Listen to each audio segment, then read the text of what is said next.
하나님의 말씀은 고린도전서 15장 1절에서 8절입니다. 받들어 있습니다. 형제들아, 내가 너희에게 전한 복음을 이제 너희로 알게 하노니 이는 너희가 받았고 그 안에 선 것이라. 만일 너희가 내가 전한 복음을 굳게 잡고 헛되이 믿지 아니하였다면 복음을 통하여 너희도 구원받은 것이라. 내가 받은 것을 먼저 너희에게 전달하였나니 이는 성경대로 그리스도께서 우리의 죄들로 인하여 죽으시고 장사되셨다가 성경대로 셋째 날에 다시 살아나셔서 게바에게 보이시고 그 후에 12 사도에게 보이신 것이라. 그 후에는 500명이 넘는 형제들에게 일시에 보이셨는데 그들 중 대부분 지금도 살아 있으나 더러는 잠들었느니라. 그 후에 야고보에게 보이셨고, 여기 야고보는 예수님 동생입니다. 야고보에게 보이셨고 그 후에 모든 사도에게, 그리고 맨 마지막에는 달을 채우지 못하고 태어난 자 같은 나에게도 보이셨느니라. 나는 사도 바울이죠. 사도 바울에게도 보이셨느니라. 이렇게 말씀하고 있습니다. 오늘 말씀 제목은 주 예수 그리스도의 부활과 휴거 관계입니다. 주 예수 그리스도의 부활과 휴거 관계입니다. 오늘날 제도권 교회들은 부활절을 지키죠. 부활절을 지킨다고 극성을 부리고 난립니다. 그러나 이 부활절은 기독교의 전통이 아닙니다. 왜냐하면 AD 325년 로마 카톨릭 니케아 공회에서 이것을 지정해서 만든 것이기 때문에 그렇습니다. 그들이 정한 날짜는, 부활절 날짜는 바로 춘분 3월 21일이죠. 거기로부터 춘분이 지난 3월 20일이 지난 첫 번째 보름달 그 다음에 오는 주의 첫날 일요일 날을 정해서 부활절로 기독교인들은 보통 세상 교회들은 지키게 됩니다. 보통 4월 하순경이 되죠. 부활절을 그들이 뜻하는 것을 이스터라고 하는데 이스터하고 부활절하고 완전히 틀려요. 그런데 이스터를 부활절이라고 이렇게 얘기하는 거예요. 이 말 자체가 이교도 여신 아스테르테에서 온 것이죠. 바벨론 하늘에서 거대한 알이 유프라테스 강으로 떨어졌는데 그 알에서 아스타르테라는 그 여신이 나왔다고 합니다. 알에서. 그래서 부활절 날 달걀을 주는 거예요. 닭이 부화하는 거하고 그런 의미도 있다고 그러는데, 닭이 부화하는 거. 또 이 아스타르테 여신이 알에서 나온 거하고 주님의 탄생하고 무슨 관계가 있어요? 로마 카톨릭은 또 부활절에 앞서서 40일 동안을 사순절을 지킵니다. 이 기간에는 그리스도의 고난에 동참한다고, 고난과 죽음을 애도하며 금욕을 합니다. 금식하고 뭐 이런 거 많이 하죠. 개신교회, 로마 카톨릭뿐만 아니라 개신교도 이 사순절을 많이 지키고 있는 것이에요. 하지만 이 사순절은 뭐냐면 갈대아 여신이 자신의 딸을 지옥의 신에게 납치당한 데 대한 극도의 슬픔 때문에 수많은 날 동안 먹기를 거부하고 했다는 그러한 신화에서 유래된 것입니다. 로마 카톨릭은 바로 이러한 이교도들을 자기 그 로마 카톨릭 교도로 회유하기 위해서 기독교의 부활절과 이교도의 사순절과 그 다음에 이스터를 합쳐버린 것이에요. 이것이 바로 그들이 지키는 부활절인 것입니다. 부활절, 사순절, 이스터, 이거는 그리스도의 부활과 전혀 관계없는 신화들이다. 신화들. 이것을 바로 그리스도의 부활의 상징으로 그들이 삼은 것입니다. 개신교 사람들은, 거의 다 구원받지 않은 사람들이 매년 부활절 연합예배를 드린다고 난리를 치는 것입니다. 그래서 부활절을 지키라는 그러한 말씀은 성경에 전혀 안 나와 있어요. 너희가 부활절을 꼭 지켜라, 이런 말씀 성경에 전혀 안 나와 있죠.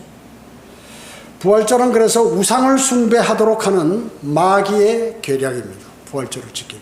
그래서 부활절 때 뭐 달걀 나눠주고 연극하고 뭐 난리 아니에요. 그러나 예수 그리스도의 부활은 우리에게 구원과 그리고 소망을 주는 매우 중요한 교리고 하나님의 말씀인 것이. 그러니까 사탄은 이것을 이용하는 거죠. 자, 그러면 첫 번째, 신약 성경의 예수 그리스도의 부활의 증거는 무엇인가? 자, 신약 성경에서 말씀하는 예수 그리스도께서 부활하셨다는 증거가 있는데 그게 뭐냐 하는 얘기죠. 여러분, 사복음서 마태, 마가, 누가, 요한복음에 각각 보면 예수님의 무덤이 비어 있다고 나옵니다.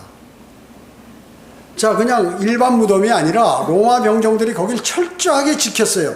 왜냐하면 제자들이 그 시체를 훔쳐간다는 말이 있기 때문에 철저하게 교대를 해가면서 지켰는데 그 무덤에서 부활하시니까 어때요? 무덤이 비어버렸어요. 그것이 증거예요.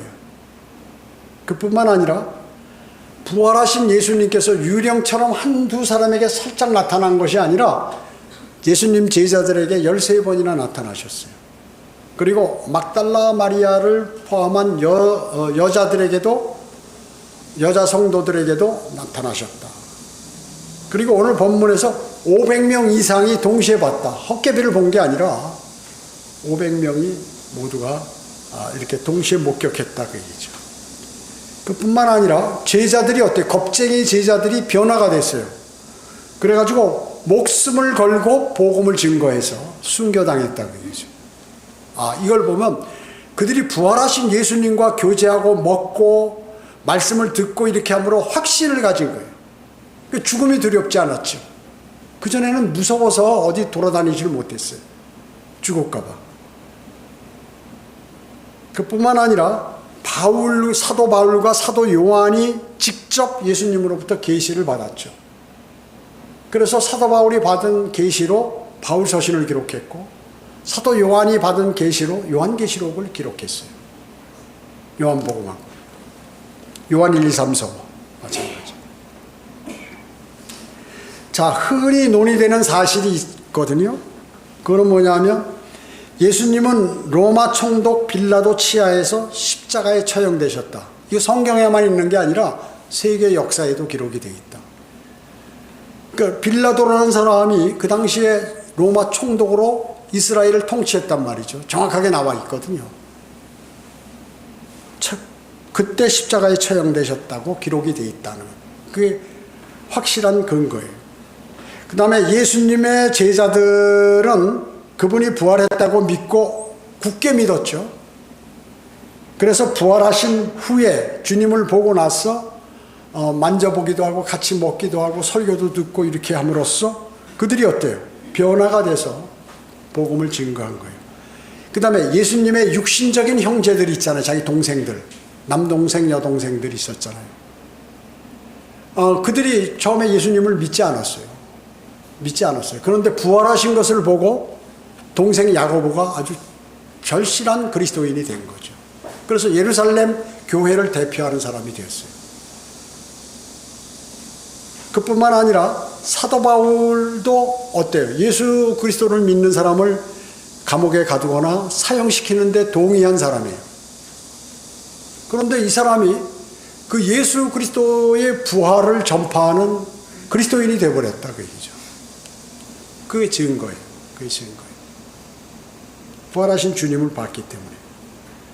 그리고 부활하신 주님으로부터 직접 이방인의 사도로 부르심을 받았다 그 얘기죠.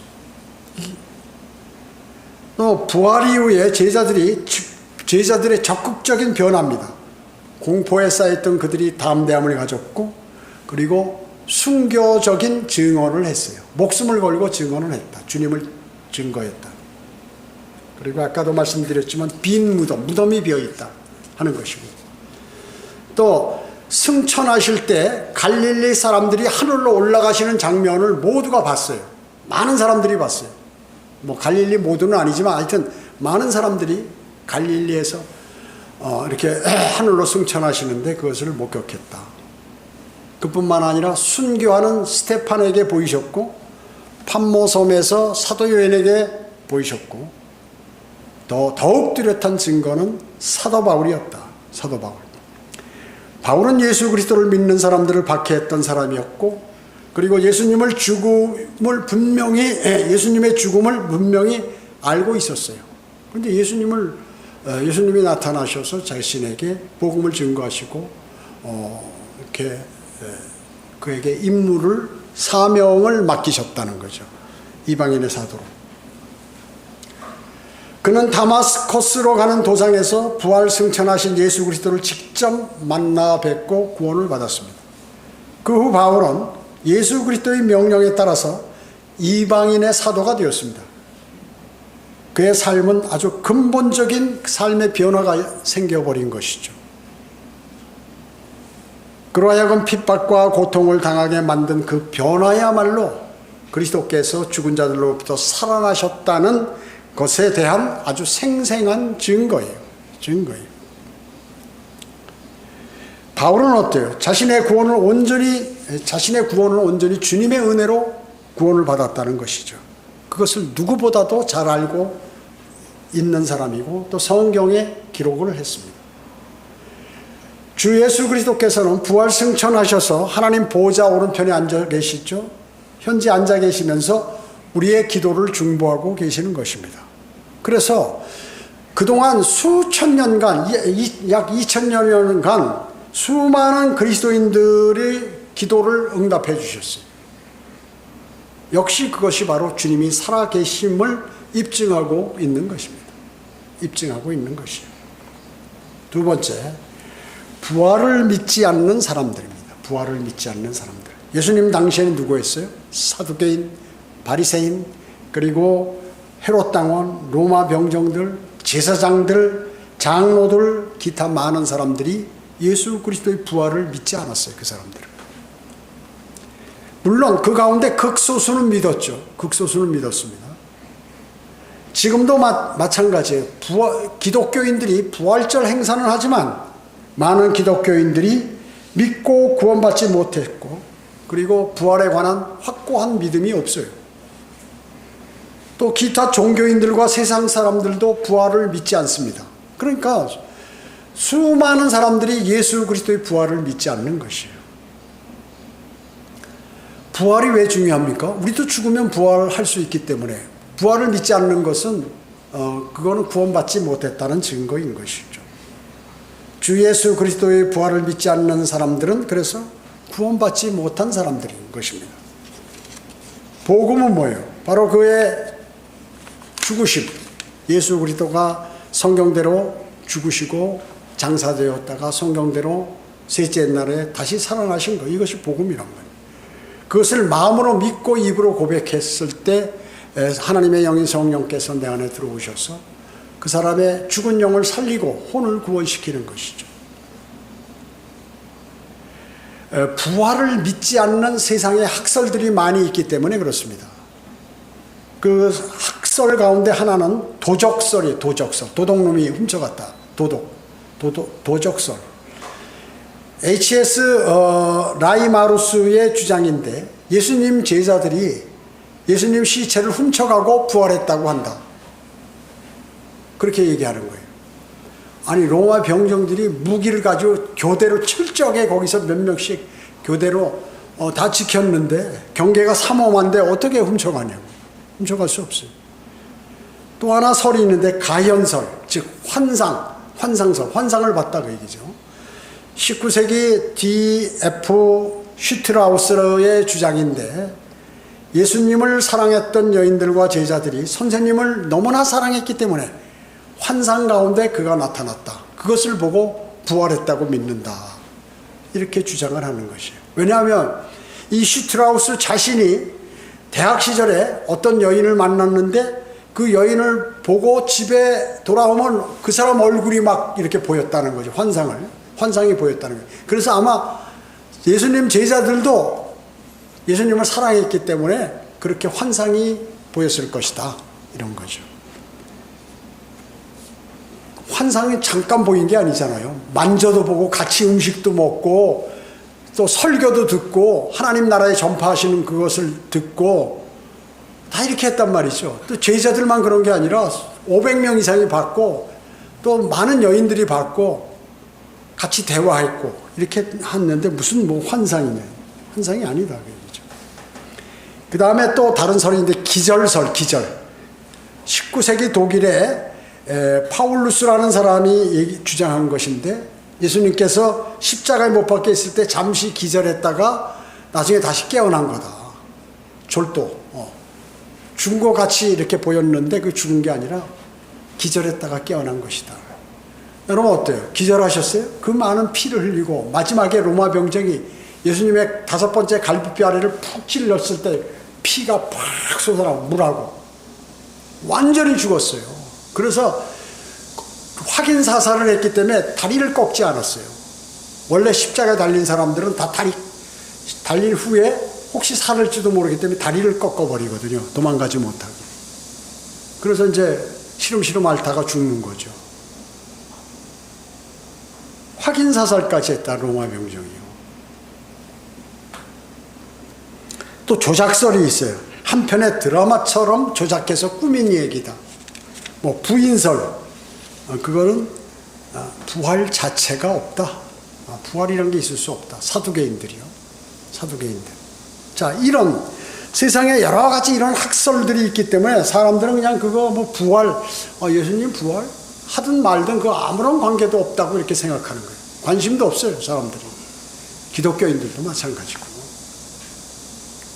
부활하셨다. 부활 때만 그냥 막 엄청 경건한 것처럼 막 이러는데 부활절만 부활을 생각해요. 1년 365일 그분의 부활하심으로 나도 구원을 받을 수 있다 하는 것을 생각하는데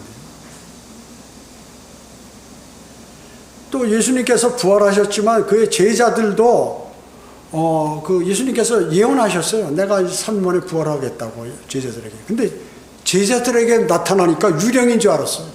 처음에. 막달라 마리아도 마찬가지죠. 그 앞에 가서 막 보니까 시체가 없는 거예요. 비어있어요. 막 우는 거지. 이게 누가 훔쳐갔는 줄 알고. 그때 예수님께서 거기서 여인아 어찌하여 울고 있느냐. 그러니까 이 막달라 마리아는 동산지기로 하는 거예요. 그러면서 누가 훔쳐갔으면 좀 달라고. 당신이 갖고 갔으면 내가 모실 테니까. 이런 거예요. 그러니까 예수님께서 다시 보고도 몰랐어요. 마리아야 그러니까 그때 이제 소리를 듣고 자기 이름을 부르는 것을 듣고 이제 라보니 하고 달라붙어서 주님께 안으려고 그러니까 내가 아버지께로 가지 않았다고 이렇게 얘기하는 것이죠. 또 엠마오로 가는 두 제자들이 있었죠. 그래서 예수님께서 나타나셨어요. 거기에. 모르는 거야. 같이 식사도 해도 몰라. 그리고 구약 성경에 관해서 그 예수님의 예언들 이걸 다 알려주고 식사하면서 이제 그들의 눈이 열리니까 그때야 부활하신 예수님인 것을 알았다. 예수님 제자들도 몰랐고 그 믿지 않았고 다 안 믿었어요. 거의 다 안 믿었어요. 살아생전에 나 부활한다고 그랬는데 안 믿었기 때문에 그런 현상들이 성경에 또 그런 사실들이 다 기록이 되어 있다고요. 이와 같이 현재도 마찬가지로 심지어 그리스도인 가운데에도 부활의 확신이 없는 사람들도 있다. 복음은 어디까지? 주 예수 그리스도의 죽으심과 묻히심과 부활하신 것까지 믿어야 구원을 받는 거예요. 복음이 바로 부활까지가 복음인데 만약에 부활이 없으면 기독교는 부활의 종교예요, 사실. 근데 이거에 관해서 모른다? 신뢰가 없다 그러면 기독교인이 아니죠. 기독교인인 척하는 거죠. 세 번째, 그리스도의 부활이 중요한 이유인 것입니다. 만일 예수 그리스도께서 부활하지 않으셨다면 어떻게 될까요? 우리가 전하는 복음, 여러분 복음 전하는 헛거예요. 헛거. 우리의 믿음도 헛거예요. 그러니까 헛일을 하고 있는 거지 지금. 주님을 섬기는 것도 다. 그리고 우리는 어때요? 우리 죄들은 여전히 우리 죄들이 남아있어요. 우리 지옥에 가야 되잖아요. 주님을 영접하고 죽은 사람들은 어때요? 영원한 멸망으로 향하게 된다. 심각한 문제죠. 또 만약에 우리가 바라는 것이 이 세상뿐이라면 가장 비참한 사람들이다. 그리스도인. 왜? 미래가 있다고 믿고 주님께서 재림하시는 그 소망이 있는데 새 예루살렘에 거주하는 거, 천년왕국 뭐 이런 것들을 다 생각하고 있는데 만약에 그게 없다. 그러면 가장 비참한 사람이에요. 세상에서. 차라리 믿지 않은 사람만도 못하는 거 아니에요. 예수 그리스도께서 만일 부활하지 않으셨다면 1900년에서 근 2000년간 수많은 사람들이 구원의 복음을 외치고 오지에 가서 선교를 하다가 병들어 죽기도 하고 무슨 문제가 생기기도 하고 부활을 외치고 그리스도의 재림을 외치고 끊임없이 계속 이렇게 할 수 있겠는가? 만약에 부활이 없다면. 어려운 거예요. 이건 어려운 것입니다. 되지 않는 것이. 또 새로운 세대들이 태어날 때마다 그들은 복음에 대해서, 구원에 대해서, 부활에 대해서, 재림에 대해서, 또 성경에 대해서 계속해서 서로 얘기하고 이렇게 할 수가 있는가? 현재까지 이 성경이 베스트셀러로 이렇게 지금 이때까지 존재하는가? 세상에는 많은 수많은 책들이 있어요. 그리고 베스트셀러들이 많이 있었어요. 근데 시간이 지나고 한 100년 지나면 다 잊어버려요, 사람들이. 근데 수천 년간 이게 남아있다. 지금까지.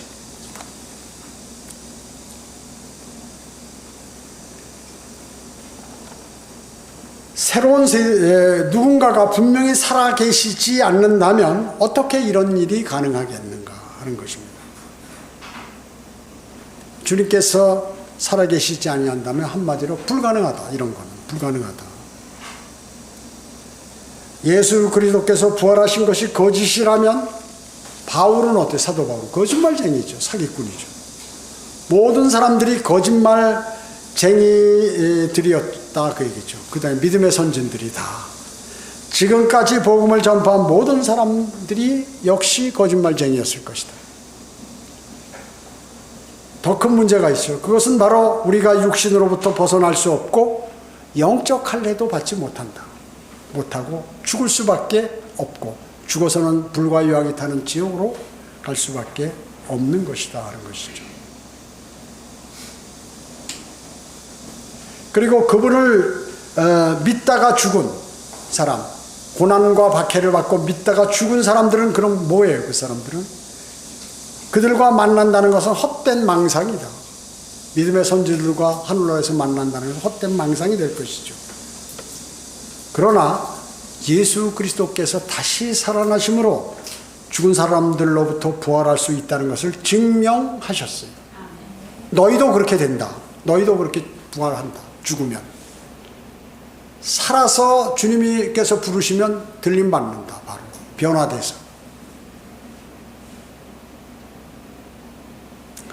복음을 받아들여 구원받은 사람은 죄에서 벗어나게 되죠. 그리고 우리의 모든 복음과 진리 전파는 무엇과도 바꿀 수 없는 보람된 일인 것이죠. 자, 그리스도인은 이 생뿐만 아니라 앞으로 올 세상을 바라보면서 거기에다 소망을 두고 살아가는 사람들이에요. 그렇기 때문에 모든 사람들 가운데 가장 복된 사람이라고 성경은 기록하고 있죠. 가장 복된 사람이에요, 여러분들은. 네 번째로, 성도의 부활과 휴거는 어떤 것인가? 부활이 뭐예요? 죽은 자들로부터 살아나는 것이죠. 말하는 것이죠. 성경은 모든 사람이 한꺼번에 부활한다고 이렇게 기록되어 있지 않아요. 근데 많은 사람들은 기독교인들도 한꺼번에 언젠가 부활한다 이렇게 생각하거든요. 잘못된 것이에요. 구원받지 못한 사람들은 천년왕국이 끝난 다음 큰 백보자 심판석에서 하나님께 모두 서기 위해서 부활합니다. 즉 지옥에 가 있는 사람도 부활해서 그때는 부활해요. 지옥에 가 있는 지옥이 불타서 없어졌으니까, 그러니까 지구가 불타서 없어졌으니까 우주 전체가 없어졌잖아요. 그 공중에서 큰 백보자 심판을 하는데 그때 다시 그 사람들이 부활해서 하나님 앞에 딱 쓴다. 삼위의 하나님 앞에 딱 쓴다 그 얘기죠. 다시 심판받으러. 그래가지고 거기서 심판받아서 다시 불못으로 던져진 것을 둘째 사망이라고 해요. 둘째 사망. 자, 그렇기 때문에 구원받지 못한 사람들은 모두가 하나님 앞에 서기 위해서 부활은 해요. 그때. 근데 그 전에 부활하는 사람들도 많이 있죠. 많이 있었습니다. 그러면 하나님의 백성의 부활은 뭐라고 얘기하냐면 첫 번째 부활을 받는 사람, 구원받지 못한 사람은 두 번째 부활하는 사람이고, 첫 번째 부활하는 사람은 바로 하나님의 백성들이다. 그럼 언제 그런 일이 있었느냐? 예수 그리스도께서 재림하셔서 천년왕국 전에 일어나는 것을, 그 부활을 첫 번째 부활이라고 얘기해요. 즉 예수님께서 재림하시기 전에 부활한 것을 첫 번째 부활이라 이렇게 얘기하는 거예요. 두 번째 부활은 뭐예요? 지옥에 있는 사람들을 끌어내가지고 다시 그 사람들이 부활해서 둘째 사망하고 연계가 된다, 그 얘기죠. 그래서 그리스도인이 부활한 거하고 두 번째 부활하고 사이가 몇 년이에요? 1000년이에요. 1000년. 1000년이나 있다, 그 얘기죠. 우리는 그리스도인은 휴거될 때 부활하잖아요. 휴거될 때 부활하고 7년 대환란 끝나고 천년왕국 끝난 다음에 구원받지 못한 사람은 그때 부활한단 말이죠. 그렇게 1000년 차이가 나는 거예요. 약 1000년. 자, 그 다음에 큰 백보자 심판에서 구원받지 못한 사람이 부활하잖아요.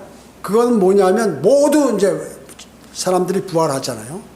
그것을 죽은 자들의 부활, 죽은 사람이 부활한 거를 죽은 자들의 부활이라고 성경에 얘기해요.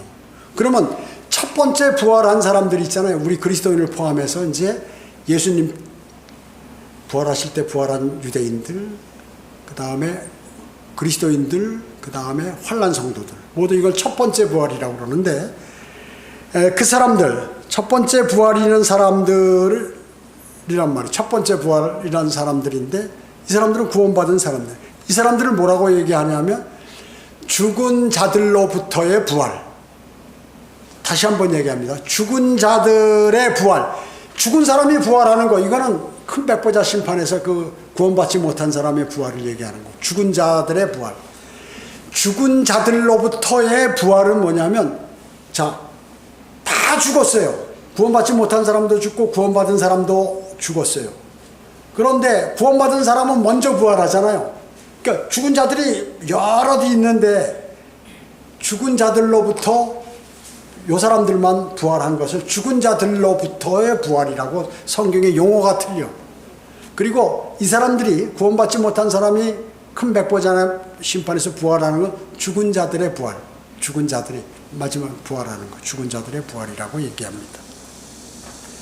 다시 한번 말씀드리면 첫 번째 부활은 예수 그리스도께서 부활하셨을 때 유대인 가운데 부활한 사람이 있거든요. 이것은 천 열매들이라고 해요. 예수님 포함해서 그 사람들 천 열매들. 그러니까 첫 번째 부활은 세 개인데, 예수님이 부활하실 때 부활한 유대인들, 그 다음에 그리스도인이 죽어서 휴거될 때 부활하는 그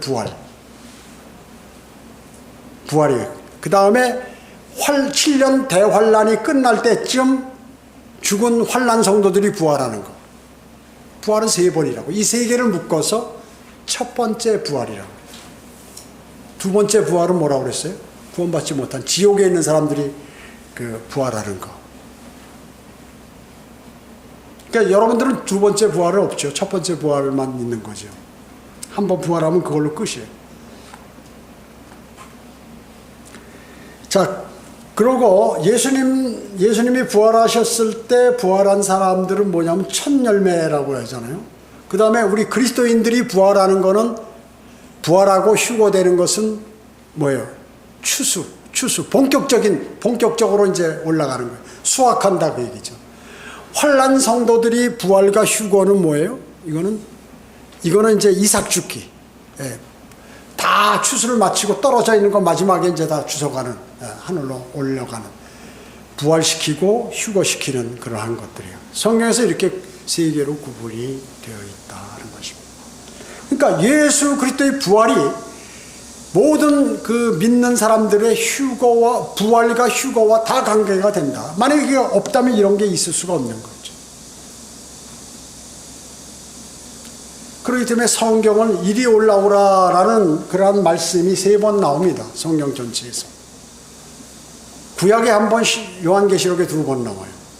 구약 잠언 25장 7절에 이리 올라오라라는 그런 문장이 나오는데 그것은 구약 성도들을 위한 것이에요. 요한계시록 4장 1절에 보면 이리 올라오라 사도 요한에게 얘기해. 사도 요한은 그리스도인 아니에요. 그 그리스도의 몸인 교회의 휴거를 예표하는 거예요. 또 요한계시록 11장 12절에 보면 이 땅에 대환란 때 다시 내려왔던 재림했던 모세와 엘리야가 하늘로 올라갈 거 있어요. 포함한 환란 성도들의 휴거 이것을 얘기하는 거예요. 요한계시록 11장 12절에 나오는 이리 올라오라는 그러한 것은 환란 성도들을 부르시는 거예요. 그래서 잠언의 25장 7절에 나오는 구약 성도들을 부르시는 거고 또 요한계시록 4장 1절에 나오는 건 신약 성도들을 부르시는 거고 그 다음에 요한계시록 11장 12절에 나와 있는 이리 올라오라는 말씀은 환란 성도들을 부르시는 거예요. 휴거의 세 부분이 이렇게 나와 있는데 이것이 신명기의 예표로 나와 있어요. 뭘로 나와 있냐면 무교절, 칠칠절, 장막절, 세 절기로 예표되는 것입니다. 그걸로 예표되는 거예요. 성경에는 많은 예표와 예언들이 있죠. 그렇기 때문에 예수 그리스도의 부활은 이렇게 중요해요. 전 시대의 모든 사람들을 부활시켜서 하늘로 부르시고 또 하나님께서 이룩한 그 예언의 말씀들이 실현되는 것이다 하는 것이에요. 우리 그리스도인들의 휴거에 관해서는 성경에 곳곳에 나와 있지만 대표적으로 데살로니가전서 4장 16절 17절이죠. 주께서 호령과 천사장의 음성과 하나님의 나팔소리와 함께 하늘로부터 친히 내려오시리니 그러면 그리스도 안에서 죽은 자들이 먼저 일어나고 그리고 나서 살아남아 있는 우리도 공중에서 주와 만나기 위하여 그들과 함께 끌려 올라가리니 그리하여 우리가 영원히 주와 함께 있으리라. 이렇게 말씀해요. 주님께서 위에서 땡기시고 우리를 부르세요. 그럼 우리는 끌려 올라간다고. 순식간에. 어떻게 돼서 이 몸으로 못 올라가니까 죽은 성도들은 부활해서 몸이 변화된 몸으로 올라가고 그 뒤를 따라서 우리 몸이 변모돼서 어떻게 부활하신 예수 그리스도의 몸과 같이 물과 피를 다 쏟고 올라간다. 몸이 변모돼서 올라간다 하는 것이죠. 대단히 중요한 내용입니다. 죽은 자들이 부활하여 올라가고 뒤이어서 바로 그리스도인 우리도 영적인 몸으로 변모돼서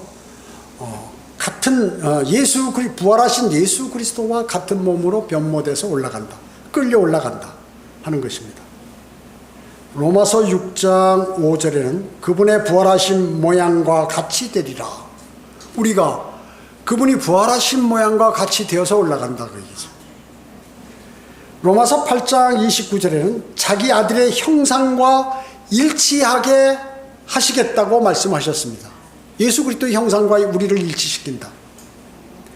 빌립보서 3장 21절은 우리의 천한 몸을 그분의 영광스러운 몸같이 변모시키시리라.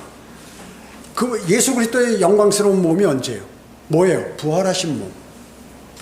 얼굴이 해같이 빛나고 옷이 빛처럼 휘어지는 그러한 변형산에서 그 모습을 베드로, 야고보, 요한에게 보여주셨죠. 엘리야, 모세와 대화하는 장면 가운데서 그것이 바로 앞으로 부활하실 예수 그리스도의 모습을 이 제자 3명이 목격했는데 나중에 부활하시니까 그대로 보이더라고요.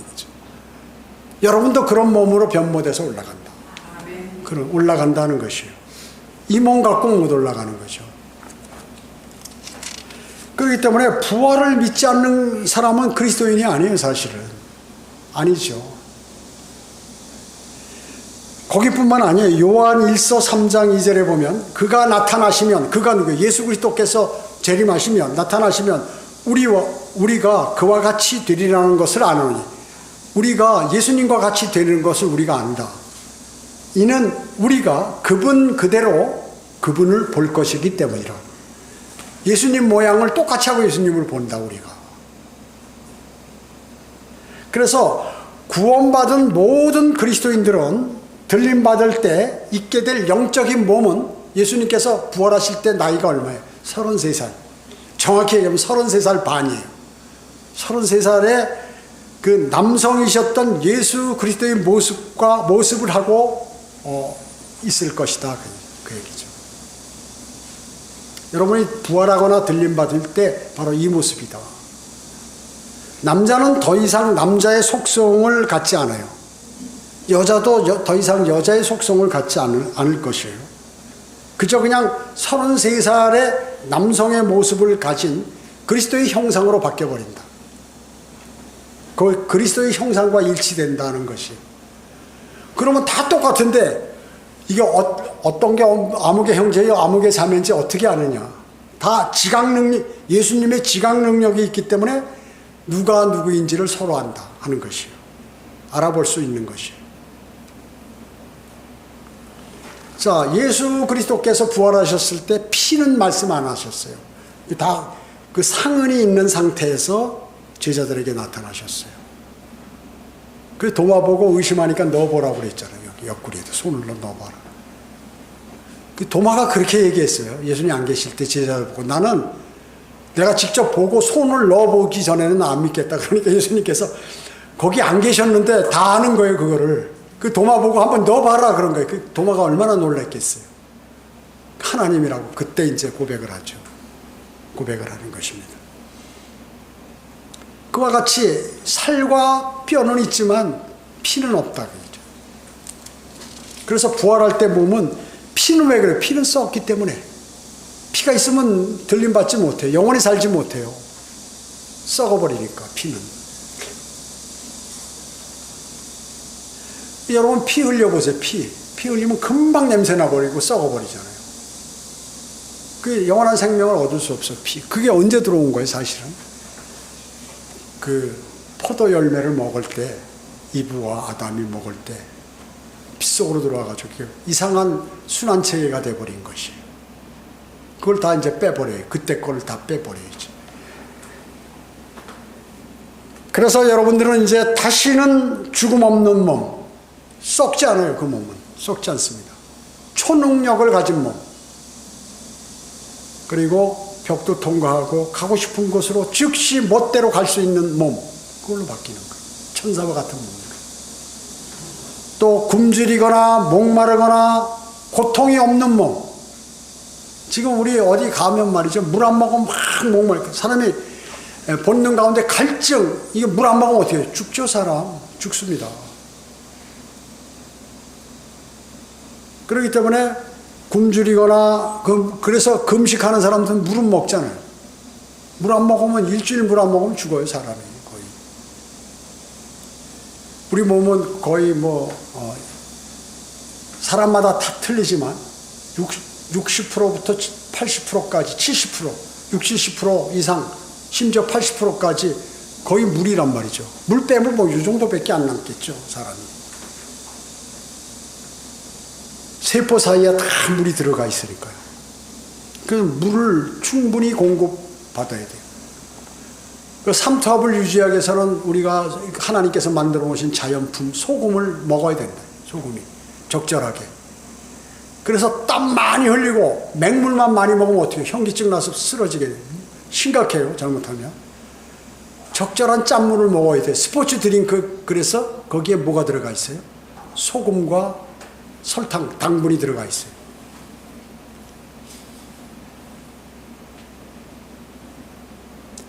그렇기 때문에 우리가 변모돼서 영적인 몸으로 변모돼서 올라가는 것이 이게 완전히 클라이막스다.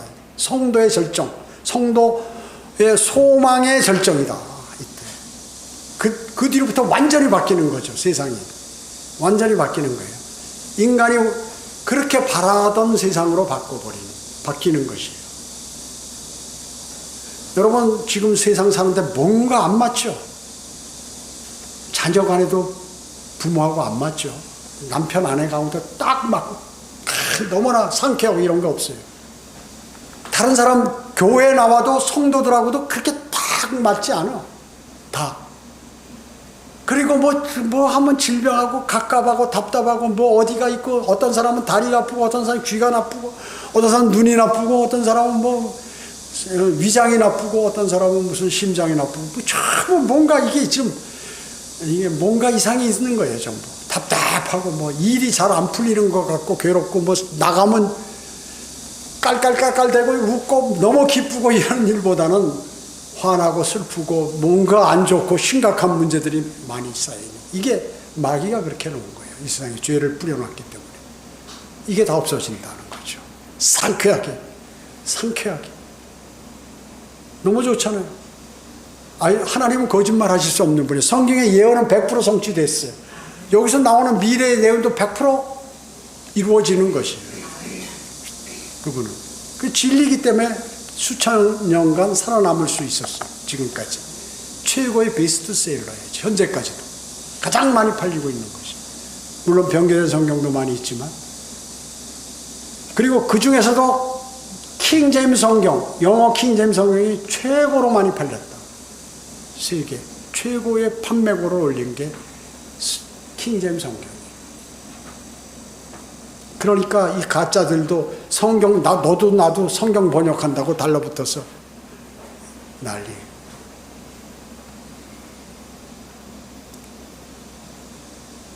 주님의 부활은 모든 인류를 영생으로 인도하는 것입니다. 그렇다고 뭐 100% 그런 거 아니지. 영접하는 사람, 주님을 영접하는 자, 주님의 이름을 믿는 사람들을 이제 영원한 생명으로 이끌 뿐만 아니라 모든 것을 승리로 이끄시는 완벽한 인간이 바라는 것을 이루시는데 큰 의의가 있는 것이에요. 주님의 부활은 그래서 그렇게 중요한 거예요. 만약에 주님께서 부활하지 못했다면 이런 것 그 뒤에 이건 다 거짓말이다 그 얘기죠. 될 수가 없는 것이에요. 제가 서두에서 뭐라고 말씀드렸어요. 이 주님의 부활하셨던 증거가 뭐냐? 빈 무덤에다가 500명이 넘는 사람이 일시에 받고 제자들에게 나타났고 여인들에게 나타났고 같이 먹고 설교 듣고 만져보고 심지어 다 했다는 거 아니에요? 그 근거들을 내세우는 거예요. 그런 것을 봤을 때 그 믿음, 지금도 살아 역사하시면서 우리의 기도를 들어주시고 기도에 응답해 주시는 그분이 살아계시다는 것을 안다. 그럼 우리도 그렇게 된다고 주님이 말씀하셨으니까 그대로 된다 하는 것이죠. 여러분 어때요? 이스라엘이 독립한다는 거 구약에서 다 예언되어 있죠. 그러니까 세계 어떤 나라가 2000년 이상을 나라 없이 흩어져 있다가 다시 건립된 나라가 이 세상에 어디 있어요? 없어요. 근데 정확하게 구약 예언대로 이스라엘이 지금 생겼잖아요. 다시 나라가 생겼잖아요. 천년왕국 때는 더 전 세계에 있는 유대인들 다 모아서 더 큰 나라가 되겠지만 정확하다 이 하나님. 하나님이 살아계시면 여러분 어떻게 보세요? 세상적으로 보면 이스라엘을 보면 알 수 있어요. 그 우리나라보다도 훨씬 더 작은 나라가 그 많은 인구 또 그 석유 나는 부자 나라에 무기를 얼마든지 구입하고 할 수 있는 그런 나라들 다 상대로 해서 지지 않잖아요.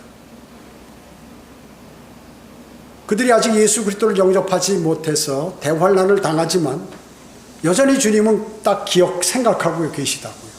다시 회복이 된다. 사도 바울도 예수 그리스도로부터 계시를 받았어요. 유대인은 회복된다.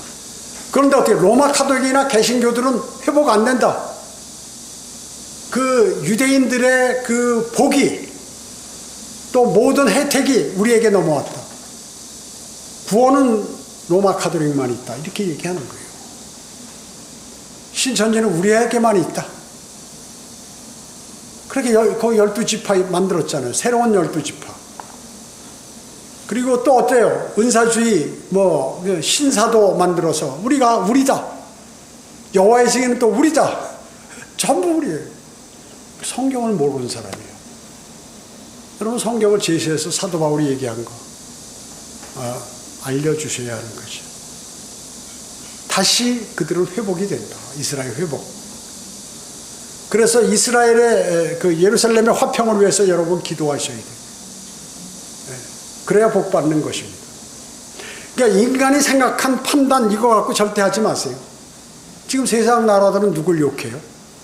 가자 지구 폭격하고 이란에 폭격하고 그러니까 저 가난한 사람들 어린아이들 죽이고 이스라엘 이놈들 나쁜 놈들이라고 막 반전 시위하고 난리죠. 하나님께서 그런 거 하지 말라는 거예요. 우리 그 말씀 때문에 안 하는 거예요. 인간적으로 보면 야 이거 너무한 거 아니야? 그러지만 하나님께서 그렇게 하라고 하시니까 하는 거예요. 하나님의 말씀은 진리이기 때문에 우리 생각은 틀려요. 그러니까 여러분 절대로 세상에서 얘기하는 그러한 학설이라든지 믿음이라든지 성경 지식이라든지 이런 거 하지 마세요. 하나님께서 성경 한글 킹제임 성경에서 말씀하시는 그대로를 믿으라고 얘기죠. 그 사람이 믿음이 좋은 사람이에요. 쓸데없이 많이 아는 거 뭐 어떤 사람은 뭐 지금 무슨 여러 가지 그 일들 있잖아요. 예언들이라든지 이런 거 쓸데없는 것들 그런 거 다 필요 없는 것이 마귀가 여러분들을 현혹하는 것이. 그렇기 때문에 이단들이 주장하는 내용들을 뭔가 가짜들은 말이죠. 항상 가짜와 약한 그러한 집단들은 뭘 하냐면 자기들이 뭐 히트칠 뭘 하나 만들어요. 여러분 절에 가면 말이죠. 큰 탑을 우리나라에서 최고로 크게 만든다든지 우리나라에서 전 세계에서 가장 큰 종을 만든다든지 아니면 뭐 이상한 뼈다구 갖다 놓고 이게 부처님 뼈다구라고 한다든지 막 화려하게 해서 뭐 조명 비치고 해서 그러면 사람들이 거기 몰려요. 이게 종교의 방법이에요. 종교의 방법. 기독교는 뭐냐? 뭐 이상한 막 방언하고 막 해가지고 좀 말이죠. 뭐예요? 아는 사람 안수해서 병 났다 해가지고 그냥 나면 이 사람이 착하게 좀 병 났나? 그러면 막 병 났다고 막 몰아붙여가지고 말이죠. 그 병 나게 뭔가 특이한 거 목사들이 뭐 차력을 배우고 뭐 레드선 하는 거 뭐야 최면술 배우고 목사들이 뭔가 좀 특이해야 나를 믿겠다. 우리 교회 모이겠다. 바보 같은 사람들이 성경 모르고 예수 그리스도가 자기가 잘났다고 하는 사람은 예수님 그런 사람 안 써. 하나님 그런 사람 던져버려요. 교황이라든지 뭐 이런 거. 로마 카톨릭교는 교황 그러면 교황 그런 거 뭐 이렇게 얘기하면 기절하려고 그래. 기절하려고 그래요. 여러분 이 가운데 성경 가장 모르는 사람보다 더 모르는 게 교황이에요. 성경 모르니까 그런 짓 하죠. 연기 가지고 이런 짓이나 하고 말이죠. 왕관이나 쓰고 앉았고 내가 왕이다 하고 말이죠. 그럼 주님보다 높임 받는 사람은 어때요? 그 사람은 주님께서 낮추실 것이라고 얘기하는 것인데 하나님 말씀 근본을 모르는 사람이란 말이죠. 그렇기 때문에 주님의 부활은 모든 것을 승리로 이끌고 모든 사람에게 소망을 주고 모든 사람에게 영원한 생명을 주는 위대한 부활이에요. 아멘. 여러분은 주 예수 그리스도의 부활의 증인이신 것입니다. 그래서 복음을 증거하기 위해 영접하는 사람들에게는 여러분이 최고의 선물을 주시는 거예요. 하나님께는 영광을 돌리며 본인의 미래를 확실하게 준비하고 하늘의 보화를 쌓으며 그리고 별과 같이 영원 무궁토록 빛나는 그러한 사람들인 것입니다. 여러분 그 마음속에 꼭 새기시고 주님을 기다리는 그러한 그리스도인이 되어야 하는 것입니다. 기도드리겠습니다. 자, 이제 모두 다 같이 일어나셔서 제가 먼저 기도하고 여러분들 기도하겠습니다. 주님 감사드립니다. 저희 오늘 주님의 부활하신 그러한 사실들을 성경적으로 이렇게 하나님의 말씀을 들었습니다.